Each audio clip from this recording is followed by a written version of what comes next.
ಎಲ್ಲಾ ಸಬ್ಜೆಕ್ಟ್ ಅಲ್ಲೂ 95 and above ತಗೋತೀಯ. ನಿನ್ ತಲೆ ನನ್ನ ಸಬ್ಜೆಕ್ಟ್ ಅಲ್ಲಿ ಯಾಕೆ ಇಷ್ಟು ವೀಕು? ಅಭಿಮಾನ್ ಸ್ಟುಡಿಯೋ ಪಕ್ಕದಲ್ಲಿ ಬರೀ 20,000 ರೂಪಾಯಿಗೆ 30-40 ಸೈಟ್ ಆಫರ್ ಬಂತು. ಈ 20,000 ಇವೆಲ್ಲ ಆಗಲ್ಲ ಸ್ವಾಮಿ, ಬೇಡ. ಈ ಎಣ್ಣೆ ದುಡ್ಡು ತೆಗೆದು ಅಲ್ಲಿ ಹಾಕ್ಬಿಟ್ಟಿದ್ರೆ ಇವರಿಗೆಲ್ಲ ಖರ್ಚು ಮಾಡೋದನ್ನ. ಇವತ್ತು 60 ಲಕ್ಷ ಸೈಟ್ ರೆಡಿ ಇತ್ತು. ರಾಕ್ಲೈನ್ ವೆಂಕಟೇಶ್ವರ ಹತ್ರ ತಗೊಂಡಿದ್ದೆ ಒಂದು ಸೈಟ್. ಸರ್ ಕಮ್ಮಿ ಮಾಡ್ಕೊಳ್ಳಿ ಸರ್ ಅಂತ 55,000 ಒಪ್ಪಿಸ್ದೆ ಟೋಟಲ್ 2 ಸೈಟಿಗೆ. ನಾನು ಯಾರ್ದು ಮಾತು ಕೇಳ್ಕೊಂಡು ದಡ್ತನ ಮಾಡಿ ಹೋಗ್ಬಿಟ್ಟು ಹೇಳ್ದೆ, ಸರ್ ನನಗೆ ಆ ಸೈಟು ಬೇಡ ಸರ್, ದುಡ್ಡು ವಾಪಸ್ ಕೊಟ್ಬಿಡಿ. ಇವತ್ತು 2 ಸೈಟಿಗೆ 2 ಕೋಟಿ. ಎಲ್ಲೋ 6 ತಿಂಗಳು 3 ತಿಂಗಳು 2 ವರ್ಷ ಆಗೋಯ್ತು ನಾವು ಸಿನಿಮಾನೇ ಮಾಡಿ, ಬರೀ ಸೀರಿಯಲ್ಗಳು ಮಾಡ್ತಾ ಇದ್ದೀನಿ ಅಷ್ಟೇ. ಇಲ್ಲ ನೀವೇ ಬೇಕು ಅಂದಾಗ ಅಷ್ಟು ದೊಡ್ಡ ಕ್ಯಾರೆಕ್ಟರ್ 20 ದಿವಸ 30 ದಿವಸ ಕೊಡಕ್ಕಾಗಲ್ಲ ಸರ್, 2 ದಿವಸದ ಕ್ಯಾರೆಕ್ಟರ್ ಇದ್ರೆ ಹೇಳ್ಬಿಡಿ, ನಾನು ಮ್ಯಾನೇಜ್ಮೆಂಟ್ ಒಪ್ಕೊಂಡಿದ್ದೀನಿ ಅಂತ ಕೊಬ್ಬು ಮಾಡಿದ್ದು ಇವತ್ತು ನಮಗೆ ಈ ಸ್ಥಿತಿಯಾಗಿದೆ. ಇಲ್ಲ ಅಂದ್ರೆ 50,000 ರೂಪಾಯಿ ನಾವು 1 ಲಕ್ಷ ರೂಪಾಯಿಗೋ ಪರ್ ಡೇಗೆ ಹೋಗಿರ್ತಿದ್ದೆ.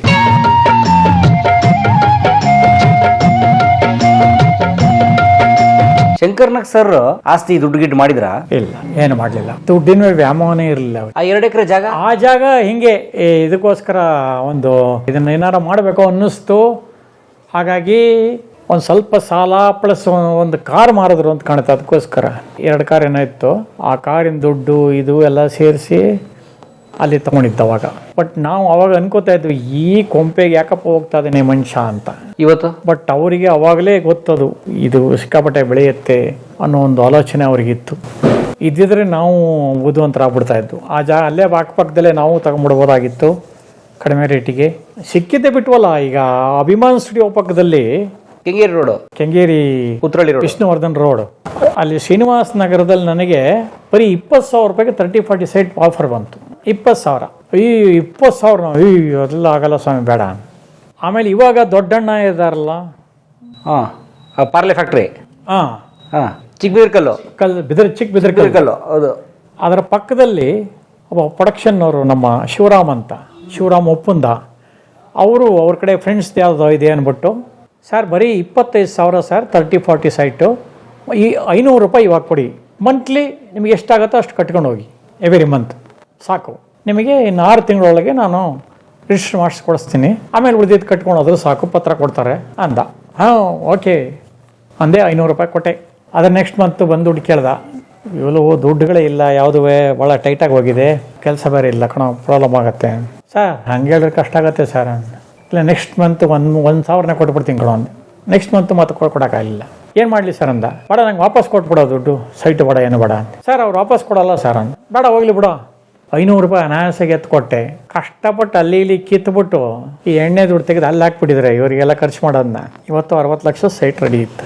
ಈ ಥರ ತುಂಬ ಆಗೋಗಿದೆ. ಇದೊಂದೇ ಅಂತಲ್ಲ, ನಾವು ಈ ಲೆವೆಲಿಗೆ ಬೆಳೆಯುತ್ತೆ ಬೆಂಗಳೂರು ಅಂತಲೂ ಯೋಚನೆ ಮಾಡಲಿಲ್ಲ. ಇದೆಲ್ಲ ಏನಿದ್ರೆ 2000ದಿಂದ ಹೈಕ್ ಆಗಿರುತ್ತಾನೆ. 2000ಕ್ಕೆ ಮುಂಚೆ ನನಗೆ ತಗೊಂಡ್ ಸೈಟ್ನೇ ಉಳಿಸ್ಕೊಳಕ್ಕಾಗಲಿಲ್ಲ. ನನಗೆ ರಾಕ್ಲೈನ್ ವೆಂಕಟೇಶ್ವರ ಹತ್ರ ತಗೊಂಡಿದ್ದೆ ಒಂದು ಸೈಟ್. ಅವರ ಸ್ಟುಡಿಯೋ ಏನಿದೆ ಅದ್ರ ಹಿಂಭಾಗದಲ್ಲಿ HMT ಲೇಔಟ್ ಇದೆ, ಅದಕ್ಕೆ ಅಟ್ಯಾಚ್ಡ್ ಆಗಿ ಇವ್ರದ್ದು ಸೈಟ್ಸ್ ಎಲ್ಲ ಇತ್ತು. ನಾನು ಮತ್ತು ರಾಮಯ್ಯ ಅಂತ ಹೇಳಿದ್ನಲ್ಲ ಡ್ರೈವರ್, ಇಬ್ಬರು ಹೋಗಿ ಅವ್ರನ್ನ ರಿಕ್ವೆಸ್ಟ್ ಮಾಡಿ ಅವನು 1 ಸೈಟ್ ತಗೊಂಡ, ನಾನು 2 ಸೈಟ್ ತಗೊಂಡೆ. 30-40 2 ಸೈಟ್ 60 ನಡೀತಾ ಇತ್ತು. ಸರ್ ಕಮ್ಮಿ ಮಾಡ್ಕೊಳ್ಳಿ ಸರ್ ಅಂತ 55,000 ಒಪ್ಪಿಸ್ದೆ ಟೋಟಲ್ 2 ಸೈಟಿಗೆ. ಅಯ್ಯೋಪ್ಪ, 55ಕ್ಕೆ ಒಪ್ಪಿಸಿ ಒಂದು 6 ಇಂದ 8 ತಿಂಗಳು ಅಥವಾ 10 ತಿಂಗಳೊಳಗೆ ಫುಲ್ ಅಮೌಂಟ್ ಸ್ವಲ್ಪ ಕೊಟ್ಟು ಖಾಲಿ ಮಾಡಿಬಿಟ್ಟೆ. ಅಂದರೆ ಕ್ಲಿಯರ್ ಮಾಡಿಬಿಟ್ಟೆ ಅವರಿಗೆ. ಇಮಿಡಿಯೇಟಾಗಿ ಒಂದು ಲೆಟರ್ ಬರ್ಕೊಟ್ರು. ಅದರಲ್ಲಿ 2 ರೆವೆನ್ಯೂ ಸ್ಟಂಪ್ ಹಾಕ್ಬಿಟ್ಟು ಈ ಥರ ಲೇಔಟಲ್ಲಿ 40-60 2 ಸೈಟ್ಗಳನ್ನು 55,000ಕ್ಕೆ ಫುಲ್ ಆ್ಯಂಡ್ ಫೈನಲ್ ಸೆಟಲ್ಮೆಂಟ್ ಕೊಡಲಾಗಿದೆ. Shortly will give the original ಇದು ಅಂತೆಲ್ಲ ಬರೆದು ರೆವೆನ್ಯೂ ಸ್ಟಾಂಪ್ ಮೇಲೆ ಸೈನ್ ಹಾಕಿ ಕೊಟ್ಟಿದ್ದಾರೆ. ಅದು ಮೋಸ್ಟ್ಲಿ 93ನಲ್ಲಿ ಅಂತ ಕಾಣುತ್ತೆ. 32 ವರ್ಷ. 93ನಲ್ಲಿ ತೊಗೊಂಡಿದ್ದು. 2 ಇಯರ್ಸ್ ಆದರೂ ನಾವು ಅದ್ರ ಕಡೆ ತಲೆ ಕೆಡಿಸ್ಕೊಳ್ಳಿಲ್ಲ. ಅವರು ಬೇರೆ ಬೇರೆ ಕೆಲಸಗಳಲ್ಲಿ ಬ್ಯುಸಿಯಾಗಿದ್ದರು ಪ್ರೊಡಕ್ಷನಲ್ಲಿ. ಆಮೇಲೆ ನನಗೆ ಯಾರು ಹೆದರಿಸ್ಬಿಟ್ರು, ಅದೆಲ್ಲ ಕಷ್ಟ, ಹೋದಂಗೆ ನಿಂಗೆ ದುಡ್ಡು ಅಂತ. ನಾನು ಯಾರ್ದೋ ಮಾತು ಕೇಳ್ಕೊಂಡು ದಡ್ತನ ಮಾಡಿ ಈ ಮಧ್ಯದಲ್ಲಿ ಹಿಂದಿ ಪಿಕ್ಚರ್ಗಳೆಲ್ಲ ಮಾಡ್ತಿದ್ದನು. ಒಂದೇ ಸಲ ಹಿಂದಿ ಪಿಕ್ಚರ್ ನಿಲ್ತಲ್ಲ, ಅವಾಗ ಈ ಕನ್ನಡದವ್ರು ಕರೆಯೋದೇ ಬಿಟ್ಬಿಟ್ರು. ಅವ್ನು ಸಿಕ್ಕಾಪಟ್ಟೆ ಕಾಸ್ಟ್ಲಿ. ಅವಾಗೆಲ್ಲ 25-30-40 ಮೇಲೆ ಕೊಡ್ತಾ ಇದ್ದಿದ್ದು 1 ಲಕ್ಷ ಕೇಳ್ತಾನೆ, 1.5 ಲಕ್ಷ ಕೇಳ್ತಾನೆ. ಅವನಿಗೆ ಎಲ್ಲಿ ಕೊಡ್ತೀರ ನೀವು? ಒಂಥರ ಪುಕಾರ್ ಮಾಡ್ಬಿಟ್ಟಿದ್ದಾರೆ, ನನಗೆ ಗೊತ್ತಿಲ್ಲ. ಯಾರು ಕರಿತಾನೆ ಇಲ್ಲ. ದುಡ್ಡುಗಳು ಟೈಟ್ ಆಯಿತು. ಹೋಗ್ಬಿಟ್ಟು ಹೇಳಿದೆ, ಸರ್ ನನಗೆ ಆ ಸೈಟು ಬೇಡ ಸರ್, ದುಡ್ಡು ವಾಪಸ್ ಕೊಟ್ಬಿಡಿ. ಆಫ್ಟರ್ 2 ಇಯರ್ಸ್ ಯಾಕೋ ಒಳ್ಳೆ ರೇಟ್ ಬರುತ್ತೆ ಇಟ್ಕೊಳ್ಳೋ ಅಂತ ಅಡ್ವೈಸ್ ಮಾಡೋರು. ಇಲ್ಲ ಬೇಡ ಸರ್ ನನಗೆ. ಸರಿ ನೀನು ಇಷ್ಟಪ್ಪ, ನಾನು ಬ್ರಹ್ಮದೇಶಿಗೆ ಹೇಳ್ತೀನಿ, ಅವ್ರ ತಮ್ಮ ಬ್ರಹ್ಮದೇಶಿಗೆ ಹೇಳ್ತೀನಿ, ತೊಗೊಂಡು ಹೋಗು ಅಂತ. ಅವ್ರು ಹೋದಾಗೆಲ್ಲ 5,000 ಕೊಟ್ಟರು. 55 ಹಂಗೆ ಖಾಲಿ ಆಗೋಯ್ತು. ಹಂಗೆ ಬಿಸಾಕಿದ್ದಿದ್ರೆ ಇನ್ನೂ 2 ವರ್ಷ ಬಿದ್ದಿರಲಿ ಅಂತ. ಇವತ್ತು 2 ಸೈಟಿಗೆ 2 ಕೋಟಿ ಜಾಸ್ತಿ ಇದೆ. ಜಾಸ್ತಿ. ಜಾಲಹಳ್ಳಿ ಪಕ್ಕಕ್ಕೆ ಬರುತ್ತೆ. ಜಾಲಹಳ್ಳಿ ಹೈವೇಗಿದೆ, ಅದು ಇಲ್ಲಿ 1 ಕೋಟಿ ಇವತ್ತು 4-5 ಕೋಟಿ ಒಂದೊಂದು ಸೈಡ್ 30-40 ಒಂದು 3 ಕೋಟಿ ಹೋಗಿರುತ್ತೆ ಅಲ್ಲಿ. ಅದು ಹಂಗೆ ಇಟ್ಟಿದ್ದೀನಿ ಫೋಟೋ. ಆ ಲೆಟರ್ ಕೂಡ ಅಲ್ಲೆಲ್ಲೋ ಸೇರ್ಕೊಂಡಿದೆ, ಯಾವುದೋ ಕವರ್ ಒಳಗೆ ಬಿದ್ದಿದೆ. ಅದು ಕಲ್ಲು ಬಂದು ನಿಮ್ಮ ಕಾಲ ಮೇಲೆ ಬಿದ್ದಿಲ್ಲ, ನೀವೇ ಕಲ್ಲು ಎತ್ಕೊಂಡು ಹಾಕೊಂಡಿದ್ದೀರಾ. ಸೈಡಲ್ಲಿ ಇದ್ದಿದ್ದು ನಾವೇ ಎತ್ತಾಕೊಂಡಿದ್ದು ಥರ. ಅದೇನು ಹೇಳ್ತಾರಲ್ಲ, ಅದೆರಡು ಸೈಡ್ ಸಾಕಿತ್ತು ನಿಮಗೆ. ಅವೆರಡು ಸೈಟ್ ಸಾಕಾಗಿತ್ತು ನನಗೆ. 60-40 ನಿಮ್ಮ ಕನಸು ಥರನೇ ಇತ್ತು. ಒಂದು ಸೈಟ್ ಮಾರ್ಕೊಂಡು ಒಂದು ಸೈಟಲ್ಲಿ ಮನೆ ಕಟ್ಕೊಂಡು ದಿಲ್ ರಂಗ ಅಂತ ಇರ್ಬೋದಿತ್ತು. ಇದು ನಂದೇ ತಪ್ಪು ಸರ್, ಈ ಏರಿಯಾ ಇನ್ಚಾರ್ಜ್ ನಾನೇ ಸರ್. ಮಾಡಿದ ತಪ್ಪು ಗೊತ್ತಾಯ್ತಾ? ಗೊತ್ತಾಯ್ತು ಸರ್. ನಮ್ಮ ಕರಿಸೊಬ್ಬು, ನಮ್ಮ ಬಾಸು, ಅವರು ಮತ್ತೆ ಅವ್ರ ಪಾರ್ಟ್ನರ್ ಒಬ್ರು ಇದ್ರು. ಇಬ್ರು ಸೇರಿ ಹೊಸೂರಿನಲ್ಲಿ ಸೈಟ್ ಶುರು ಮಾಡಿದ್ರು. ಇವಪ್ಪ ತಮಿಳ್ನಾಡಲ್ಲಿ. ಹೊಸೂರಲ್ಲಿ ಬಸ್ ಸ್ಟ್ಯಾಂಡ್ ವೆರಿ ಆಪೋಸಿಟ್ ರೋಡೇ, ಒಳಗಡೆ 1-2 ಕಿಲೋಮೀಟರ್ ಹೋದ್ರೆ ಅಲ್ಲಿ ಒಂದು ಲೇಔಟ್. ಅದಕ್ಕೆ ಸಿನಿಮಾದವರು ಏನಿಲ್ಲ ಅಂದ್ರು ಒಂದು 100 ಜನ ಎಲ್ಲ ದಮ ದಮ ದಮ ಅಂತ ಹಾಕಿದ್ರು. ಕೆಲವರು 2 ಸೈಟ್ ತಗೊಂಡ್ರು, ಕೆಲವರು 4 ಸೈಟ್ ತಗೊಂಡ್ರು. ಟೋಟಲ್ ವ್ಯಾಲ್ಯೂ ಎಷ್ಟದು? ಬರೀ ಇನ್ಕ್ಲೂಡಿಂಗ್ ರಿಜಿಸ್ಟ್ರೇಷನ್ 19,000. ಸರಿ, ನಾನು ತಗೊಂಡೆ ಸೈಟು. ಅಲ್ಲಿ ತಗೊಂಡು ಅನುಕೂಲ ಆದಾಗೆಲ್ಲ 500 ಕೊಡ್ತಾ ಇದ್ದೆ ಅವರಿಗೆ. ಫುಲ್ 19,000 ಕ್ಲಿಯರ್ ಮಾಡೋಗೋಯ್ತು. ರಿಜಿಸ್ಟ್ರೇಷನ್ನು ಮಾಡಿಕೊಟ್ಬಿಟ್ರು. ಅದನ್ನು ಅದು ಹೆಂಗೋ ಬುದ್ಧಿವಂತಿಕೆ ಮಾಡಿ ನಮ್ಮ ಮಿಸ್ಸಸ್ ಏನು ಮಾಡೋರು, ನನ್ನ ಹೆಸರು ಮಾಡಿ ನಿಮ್ಮ ಹೆಸರಿಗೆ ಬೇಡ ಅಂತ ಗಲಾಟೆ ಮಾಡಿ ಅವಳು ಮಾಡಿಸ್ಕೊಂಡ್ರು. ಆಮೇಲೆ ಏನಾಯಿತು, ಅದು ಅವರ ಪಾರ್ಟ್ನರು ಎಕ್ಸ್ಪೈರ್ ಆಗ್ಬಿಟ್ರು. ಸೊ ಇವರು ಸ್ವಲ್ಪ ಅದರ ಕಡೆ ಗಮನ ಕಮ್ಮಿ ಮಾಡಿಬಿಟ್ರು ಕರಿಸೊಬ್ಬು.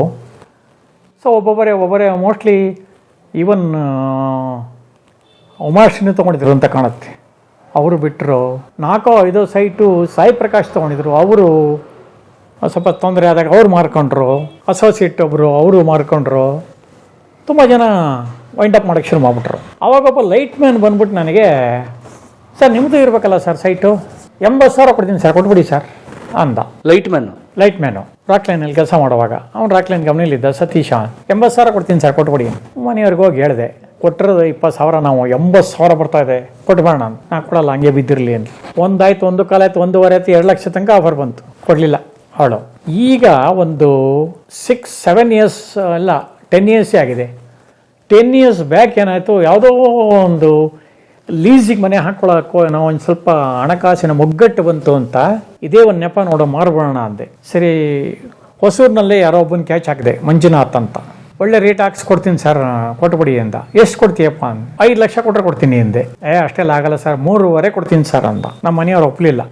ಎಳೆದು 4.25 ಲಕ್ಷಕ್ಕೆ ಸೆಟ್ಲ್ ಆಯಿತು. 4.25 ಲಕ್ಷಕ್ಕೆ ಮಾರ್ಬಿಟ್ಟು ಈ ಮನೆಗೆ ಇನ್ನೊಂದು ಸ್ವಲ್ಪ ಸೇರಿಸಿ ಲೀಸಿಗೆ ಹಾಕ್ಕೊಂಡು ಇವತ್ತು ಅದೇ 4.25 ಲಕ್ಷ 40 ಲಕ್ಷದ ಮೇಲಾಗಿದೆಯಂತೆ. ಮೊನ್ನೆ ಫೋನ್ ಮಾಡಿದ್ದೆ ನಾನು. ಅಲ್ಲಿ ಇನ್ನೂ 1-2 ಇಟ್ಕೊಂಡಿದ್ದಾರೆ ನಮ್ಮೂರೇ. ಬಟ್ ನಿಮ್ಮ ಲೀಸ್ ಅಮೌಂಟ್ ಅಷ್ಟೇ ಇದೆ. ಅಲ್ಲಿ ಕಂಪ್ಲೀಟ್ ರೋಡ್ ಎಲ್ಲ ಚೆನ್ನಾಗಿ ಮಾಡಿದಾರಂತೆ. ಈಗ ಇಂಪ್ರೂವ್ ಆಗ್ತಾ ಇದೆ ಅದು ಏರಿಯಾ. ಸೊ ಹಾಗಾಗಿ ಅಲ್ಲೂ ಅನ್ಯಾಯ ಕಳ್ಕೊಂಡಿದ್ದಾಯ್ತು. ನಮ್ಮ ಮಿಸ್ಸಸ್ ಕೈಲಿ ಇದ್ದರಿಂದ ಅಷ್ಟು ಉಳಿತು. ಇಲ್ಲ ನಾನು ಯಾವಾಗಲೂ 1 ಲಕ್ಷಕ್ಕೋ 1.5 ಲಕ್ಷಕ್ಕೋ ಮಾರ್ಕೊಂಡ್ಬಿಟ್ಟಿರ್ತಿದ್ದೆ. ಲೈಟ್ ಸತೀಶನ್ಗೆ 80,000ಕ್ಕೆ ಕೊಟ್ಬಿಡ್ತಾ ಇದ್ರಿ. ಅವನಿಗೆ 80 ಕೊಟ್ಬಿಟ್ಟಿರ್ತಿದ್ದೆ. ನಮ್ಮ ಹುಡುಗನ ಚೆನ್ನಾಗಿರೋ 80 ಕೊಡ್ತಾ ಇದೆಯಾ ಅಂದ್ಬಿಟ್ಟು. ಹಾಗೆ ಯಾವುದೇ ಒಂದು ಇದಕ್ಕೆ ಕೈ ಹಾಕಿದ್ರು ಕೂಡ ಅಲ್ಲಿ ಬರೀ ಲಾಸ್ ಮಾಡ್ಕೊಳ್ಳೋದು, ನಮ್ಮ ದೇವರ ಹೆಸರು ಹೇಳ್ಕೊಳ್ಳೋದು, ಮನೆ ದೇವರು. ಈ ಥರ ಆಗೋಯ್ತು ನಮ್ಮ ಜೀವನ. ಅನಂತ್ನಾಗ್ ಅವರು ಮತ್ತೆ ಶಂಕರ್ನಾಗು ಅಣ್ಣ ತಮ್ಮನ ಬಾಂಧವ್ಯ ಹೆಂಗಿತ್ತು? ಚೆನ್ನಾಗಿತ್ತು. ಅಲ್ಲ, ಏನಾದ್ರು ಪರಸ್ಪರ ಚರ್ಚೆ ಮಾಡೋರ? ಸ್ಕ್ರಿಪ್ಟ್ ಗಿಫ್ಟ್ ಏನಾದ್ರು ಬಿಸ್ನೆಸ್ ಏನಾದ್ರು ಚರ್ಚೆ ಮಾಡೋರು. ಕೆಲವು ಸಲ ಅವ್ರು ಹೇಳಿದ್ ಇವ್ರಿಗೆ ಸೆಟ್ ಆಗ್ತಿರಲಿಲ್ಲ, ಇವ್ರು ಹೇಳಿದ್ ಅವ್ರಿಗೆ ಇಷ್ಟ ಆಗ್ತಿರ್ಲಿಲ್ಲ.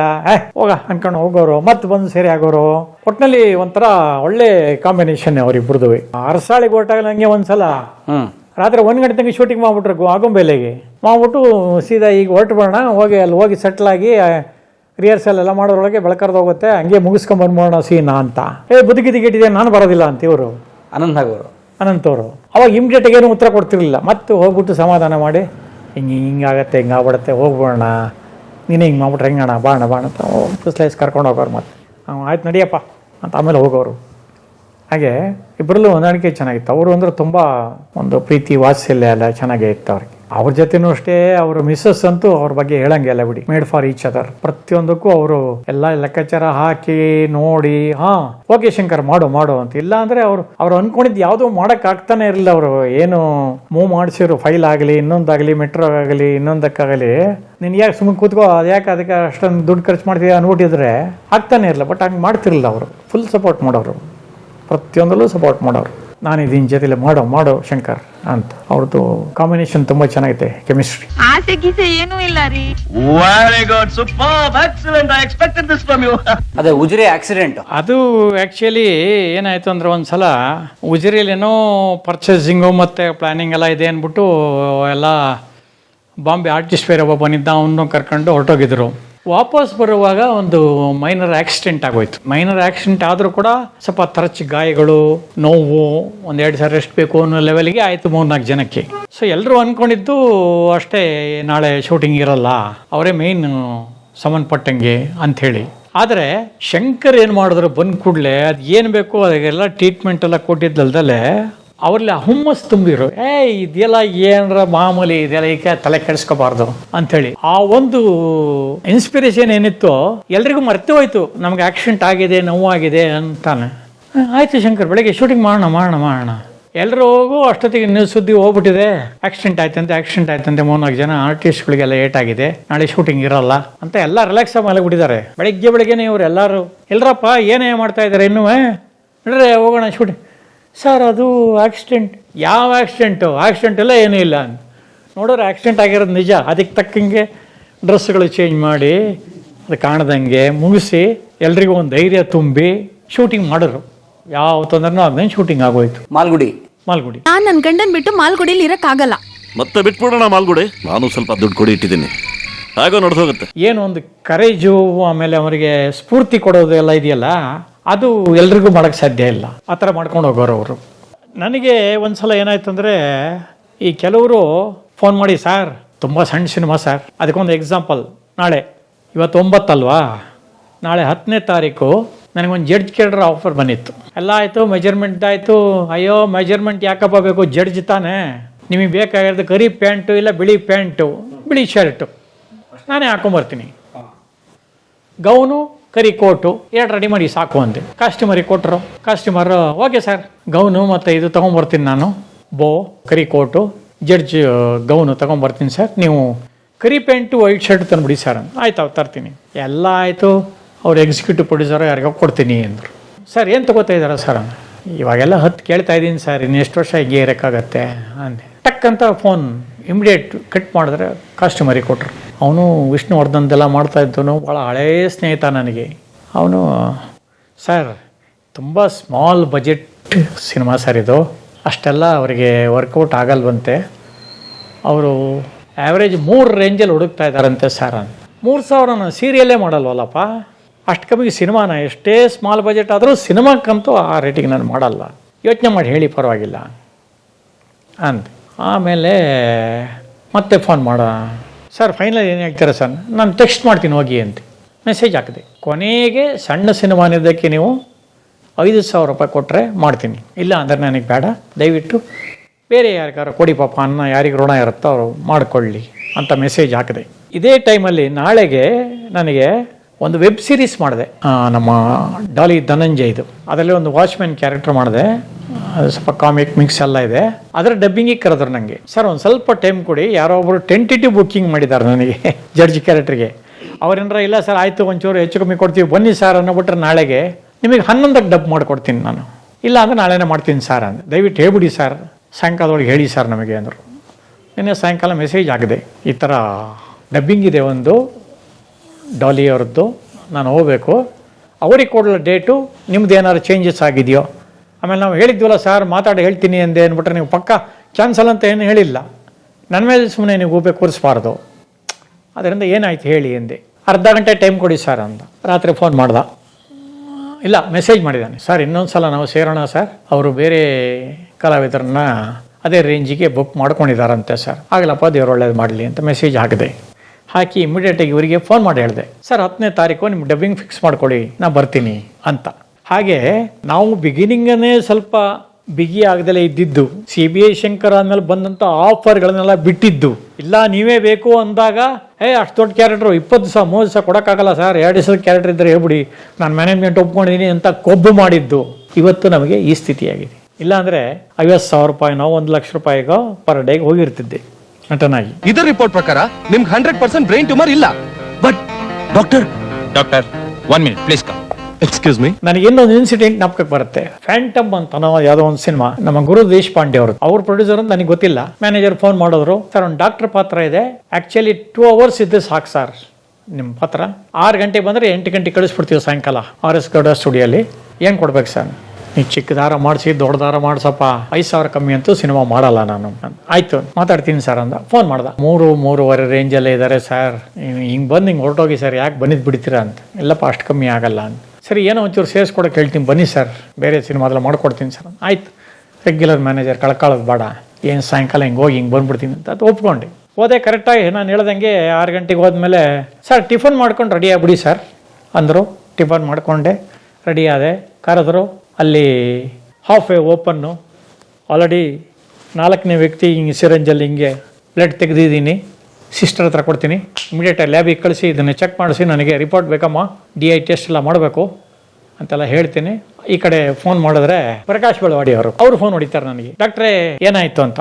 ಎಲ್ಲ ಮುಗಿದಿದೆ ಸರ್, ಇನ್ನೊಂದು 10 ನಿಮಿಷದಲ್ಲಿ ನಿಮಗೆ ಫೋನ್ ಮಾಡ್ತೀನಿ ಸರ್ ಅಂತೀನಿ. ಅಂದ್ಬಿಟ್ಟು ಮತ್ತೆ ನಾನು ಫೋನ್ ಹೊಡಿತೀನಿ. ಸರ್ DNA ಟೆಸ್ಟ್ ಮಾಡಿದೀವಿ, ಆ ಹುಡುಗರದ್ದು ಮತ್ತೆ ರೇಪ್ ಆಗಿರೋ ಹುಡುಗಿರದ್ದು ಒಂದೇ ಥರ ಇದೆ ಸರ್, ನಿಮಗೆ ಮೇಲ್ ಮಾಡ್ತೀನಿ, ಇದನ್ನು ನಿಮಗೆ ಒರಿಜಿನಲ್ನು ಕಳಿಸ್ಕೊಡ್ತೀನಿ ಸರ್ ನಿಮಗೆ. Thank you sir. ಇಟ್ಟೆ, ಸೀನ್ ಫಿನಿಶ್, ನನ್ನ ಪಾತ್ರನೂ ಫಿನಿಶ್, ಹೊರಡ್ಬೋದು ನೀವು ಅಂದರು. ಹೇಳ್ದಂಗೆ ಮಾಡಿದ್ದಾರೆ. ಸರಿ, ಅವ್ರಿಗೆ ಏನು ಕೊಡ್ತಾರ ತಗೊಂಡು ಇನ್ನೇನು ಮಾಡೋದು ಅಂದೆ. ಅಷ್ಟೊತ್ತಿಗೆ ವಾಪಸ್ ಬಂದು ಮೇಕಪ್ ತೆಗಿಯೋತ್ತಿಗೆ, ಇವ್ರೇನ್ರಿ, ನನಗೆ ಸಾರಿ, ನಾನು ಮಂಜಯ್ಯ ಅಂತ ನಂಗೆ ಗೊತ್ತಿರಲಿಲ್ಲ, ಹೆಸರು ಗೊತ್ತಿರಲಿಲ್ಲ, ನಿಮ್ಮನ್ನು ಚಿಕ್ಕ ವಯಸ್ಸಿಂದನೂ ನಾನು ನೋಡ್ತಾ ಇದ್ದೀನಿ, ಆದರೆ ನಿಮ್ಮ ಹೆಸರು ಮಂಜಯ್ಯ ಅಂತ ಗೊತ್ತಿರಲಿಲ್ಲ ನನಗೆ, ಮಂಜಯ್ಯನವ್ರು ಬರ್ತಾರೆ ಡಾಕ್ಟರ್ ಪಾತ್ರಕ್ಕೆ ಅಂದಿದ್ರು, ಸಾರಿ ಅಂದರು. ಅವ್ರವ್ರು ಏನೋ ಮಾತಾಡ್ಕೊಂಡಿದ್ದಾರೆ. ಮಾತಾಡ್ಬಿಟ್ಟು ಅವ್ರು ಏನು ಮಾಡಿದ್ದಾರೆ, ಏನ್ರಿ ಅವ್ರ ಅಷ್ಟು ಸೀನಿಯರ್ ಆರ್ಟಿಸ್ಟು, ಅವ್ರಿಗೆ ಹೋಗ್ಬಿಟ್ಟು ನೀವು 2 ತಗೊಳ್ಳಿ 3 ತಗೊಳ್ಳಿ ಅಂತ ಚೌಕಾಸಿ ಮಾಡೋದೇನ್ರಿ, ಅವ್ರು ಏನು ಕೇಳ್ತಾರೆ ಕೊಟ್ಟು ಕಳಿಸ್ಬೇಕು ತಾನೆ ಅವರಿಗೆ ಅಂದಿದ್ದಾರೆ. ಆಮೇಲೆ ನನಗೊಂಚೂರು ಡ್ರಾಪ್ ಮಾಡಿಸ್ಬಿಡಪ್ಪ ಅಂದೆ.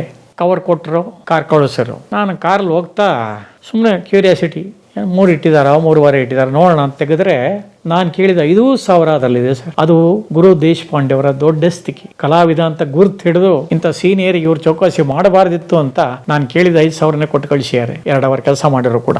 ಅವ್ರದಕ್ಕೆ ಮತ್ತೆ ನೆಕ್ಸ್ಟ್ ವೀಕೆ ಫೋನ್ ಬಂತು, ಇನ್ನೊಂದು ಶೂಟಿಂಗ್ ಸ್ಟಾರ್ಟ್ ಆಗಿದೆ ಸರ್, ಅಲ್ಲಿ ಸಕಲೇಶ್ಪುರಕ್ಕೆ ಬರಬೇಕು, ನೀವು ಬೆಳಗ್ಗೆನೇ ಒಂದು 5:30 ಬಸ್ ಹಿಡ್ಕೊಂಡು ಬಂದುಬಿಟ್ರೆ ರಾತ್ರಿನೇ ವಾಪಸ್ ಬಂದ್ಬಿಡ್ಬೋದು ಸರ್, ನಿಮಗೆ ಹಾಲ್ಟ್ ಮಾಡಲ್ಲ ಅಂದರೆ ತೊಂದರೆ ಇಲ್ಲ, ಇಲ್ಲಾಂದ್ರೆ ಹಿಂದಿನ ದಿವಸ ಬಂದು ಉಳ್ಕೊಳ್ಳಿ, ತೊಂದರೆ ಇಲ್ಲ. 1 ಡೇ ಕ್ಯಾರೆಕ್ಟರ್ ಸರ್. ಮನೆಯವ್ರು ಒಪ್ಪಲಿಲ್ಲ, ಅಷ್ಟೆಲ್ಲ ಬೇಗ ಎದ್ದು ಅಷ್ಟು ದೂರ ಟ್ರಾವೆಲ್ ಮಾಡಿ ಹೋಗೋದು ಬರೋದು ಬೇಡ, ಕೆಲಸ ಮಾಡ್ಕೊಳ್ಳಿ ಅಂದರು, ಮಾಡಲಿಲ್ಲ. ಸೊ ಇದೇ ಥರ ನನಗೆ ಇನ್ನೂ ಒಂದು ಸಿನಿಮಾದ ಎಕ್ಸ್ಪೀರಿಯೆನ್ಸ್ ಆಯಿತು.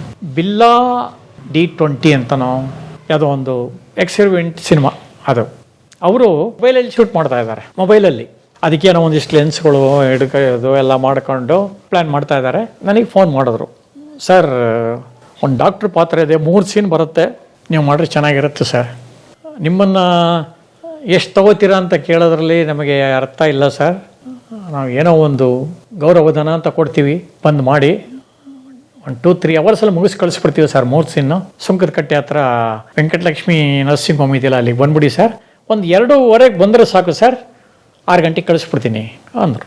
ಬಂದು ನೋಡಿ ಸರ್, ನಮ್ಮದು ಜನ್ರೇಟರ್ ಇಲ್ಲ, ಕಸ್ಟಮರ್ ಇಲ್ಲ, ಪ್ರೊಡಕ್ಷನ್ ಬಾಯ್ಸ್ ಇಲ್ಲ, ಇದೆಲ್ಲ ಮಾಮೂಲಿ ಕತೆ ಹೇಳ್ತಾರೆ ಇವರು ಅಂದೆ.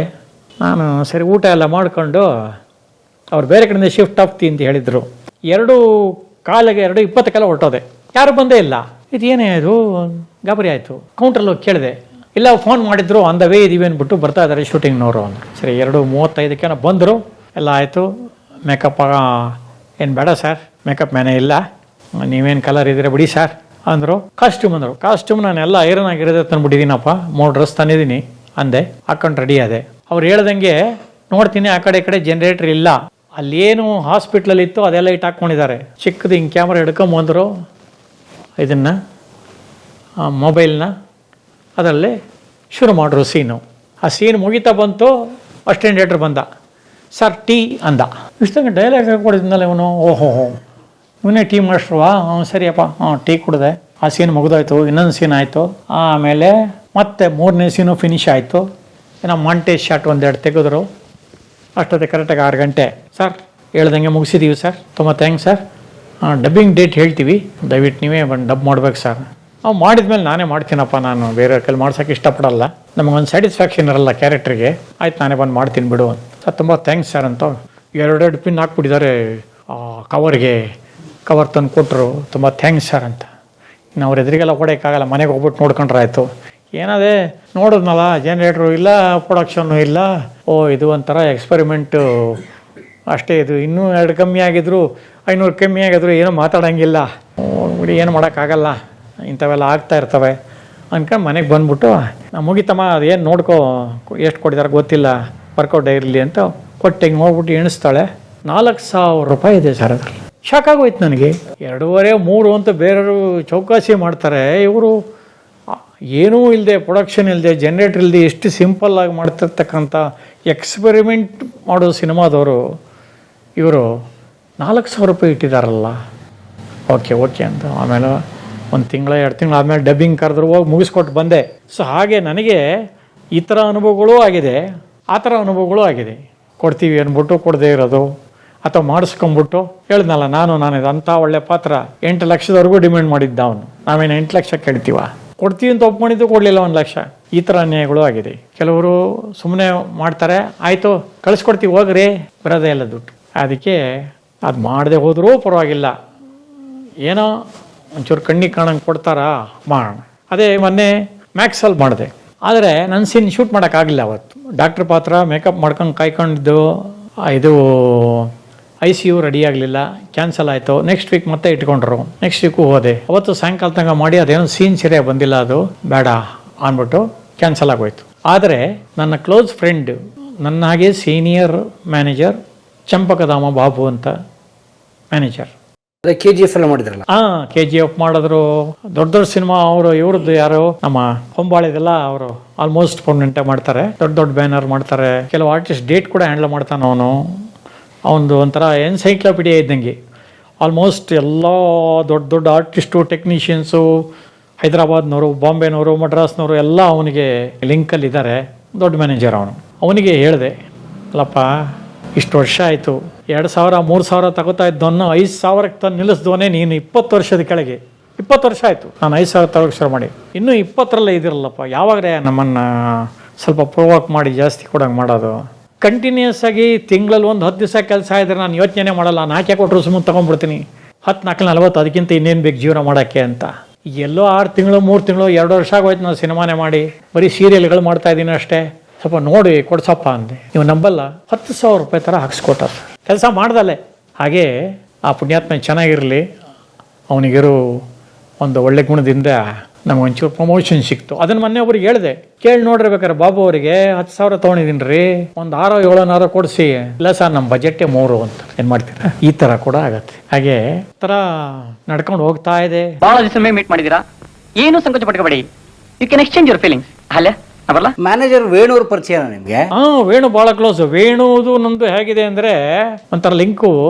ಯಾವುದೇ ಒಂದು ಶಿವರಾತ್ರಿ ಇರ್ಬೋದು, ಇನ್ನೊಂದು ರಥಸಪ್ತಮಿ ಇರ್ಬೋದು, ಈ ಥರದ್ದು ಏನೇ ಒಂದು ಕಾರ್ಯಕ್ರಮಗಳು ಅಥವಾ ಒಂದು ಹಬ್ಬ ಏನೇ ಆದರೂ ಕೂಡ ಅವರು ಅದಕ್ಕೆ ಸಂಬಂಧಪಟ್ಟ ಒಂದು ಲೇಖನ ನನಗೆ ಮೆಸೇಜ್ ಮಾಡ್ತಾರೆ. ರಥಸಪ್ತಮಿ ವೈಶಿಷ್ಟ್ಯ ಏನು, ಶಿವರಾತ್ರಿ ಜಾಗರಣೆ ವೈಶಿಷ್ಟ್ಯ ಏನು, ವೈಕುಂಠ ಏಕಾದಶಿ ವಿಶೇಷ ಏನು, ಈ ಥರ ಎಲ್ಲ. ಅವರು ನಾನು ಕೆ ಪ್ರಭಾಕರ್ ಜೊತೆ ಕೆಲಸ ಮಾಡಿದ್ದು. ಅವಳೇ ನನ್ನ ಹೆಂಡತಿ. ಮೀಸೆ ಹೊತ್ತ ಗಂಡಸಿಗೆ ಡಿಮ್ಯಾಂಡ್ ಹೆಣ್ಣು ಕೊಟ್ಟ ಮಾವನಿಗೆ. ಅವಳೇ ನನ್ನ ಹೆಂಡತಿನಲ್ಲಿ ನಾನು ಬರೀ ಆಕ್ಟರ್ ಆಗಿ ಒಂದು ಕಾಮಿಡಿ ಸೀನ್ ಮಾಡಿದೆ. ಅದು ಚಿಕ್ಕ ಪಾತ್ರ ಆದ್ರೂ ಒಳ್ಳೆ ಹೆಸರು ಬಂತು. ಅದು ಯಾವ ತರ ಅಂತಂದ್ರೆ NS ರಾವ್ ಇದ್ರಲ್ಲ, ಅವ್ರದ್ದು ನಂದು ಕಾಂಬಿನೇಷನ್. ಭಾರತಿ ಅಂತ ಆರ್ಟಿಸ್ಟ್ ನ ಕರ್ಕೊಂಡ್ ಬರ್ತಾರೆ. ಕರ್ಕೊಂಡ್ಬಂದ ನಾನು ಅಳ್ತಾ ಕೂತ್ಬಿಡ್ತೀನಿ, ನೀವು ಮದುವೆ ಮಾಡಿಸಿದ 2ನೇ ಹೆಂಡತಿನ ತೀರ್ಕೊಂಡ್ಬಿಟ್ಲು, ನನಗೆ ಏನಾರು ಒಂದು ವ್ಯವಸ್ಥೆ ಮಾಡಿಕೊಡಿ. ಬ್ರೋಕರ್ ಅವನು, ಯೋಚನೆ ಮಾಡಬೇಡ್ರಿ, ಏನಮ್ಮ ಭಾರತಿ ಹುಡುಗ ಇಷ್ಟ ನನಗೆ, ಆಯಿತು ನಾನು ಮನ್ಲಿಕ್ಕೆ ಬಿಟ್ಟು ಹೇಳ್ತೀನಿ. ಸರಿ ಇನ್ನು ಕೇಳಿ ಹೇಳ್ತೀರಾ? ಇವತ್ತು ರಾತ್ರಿಗೆ ಏನು ಮಾಡಲಿ? ಪಂಚ್ ಡೈಲಾಗ್ ಅದು. ಇವತ್ತು ಕೆಲವರು, ಸರ್ ನೀವು ಆ ಡೈಲಾಗ್ ಹೊಡಿತಿರಲ್ಲ, ಏನು ಸರ್ ಅದು ಅಂತ ಜ್ಞಾಪಿಸ್ಕೋತಾರೆ. ಆ ಥರ ಕಾಮಿಡಿ ಸೀನ್ ಮಾಡಿದ್ದೆ. 3 ತಿಂಗಳ ಇವತ್ತು ರಾತ್ರಿಗೆ ನಾನು ಏನು ಮಾಡ್ಲಿ ಕಾಮಧೇನಿಗಳೇ? ಕಲಾ ಮಾಧ್ಯಮದ ಎಲ್ಲಾ ಎಪಿಸೋಡುಗಳು ನಿಮಗೆ ಸಿಗಬೇಕು ಅಂತಂದ್ರೆ ಕಲಾ ಮಾಧ್ಯಮ ಯೂಟ್ಯೂಬ್ ಚಾನೆಲ್ನ ಸಬ್ಸ್ಕ್ರೈಬ್ ಮಾಡಿ, ಬೆಲ್ ಐಕಾನ್ನ ಕ್ಲಿಕ್ ಮಾಡಿ. ತಪ್ಪದೇ ಮಾಡಿ. ವಿಡಿಯೋ ನೋಡಿದ್ದಕ್ಕೆ ನಿಮಗೆ ತುಂಬಾ ಧನ್ಯವಾದಗಳು.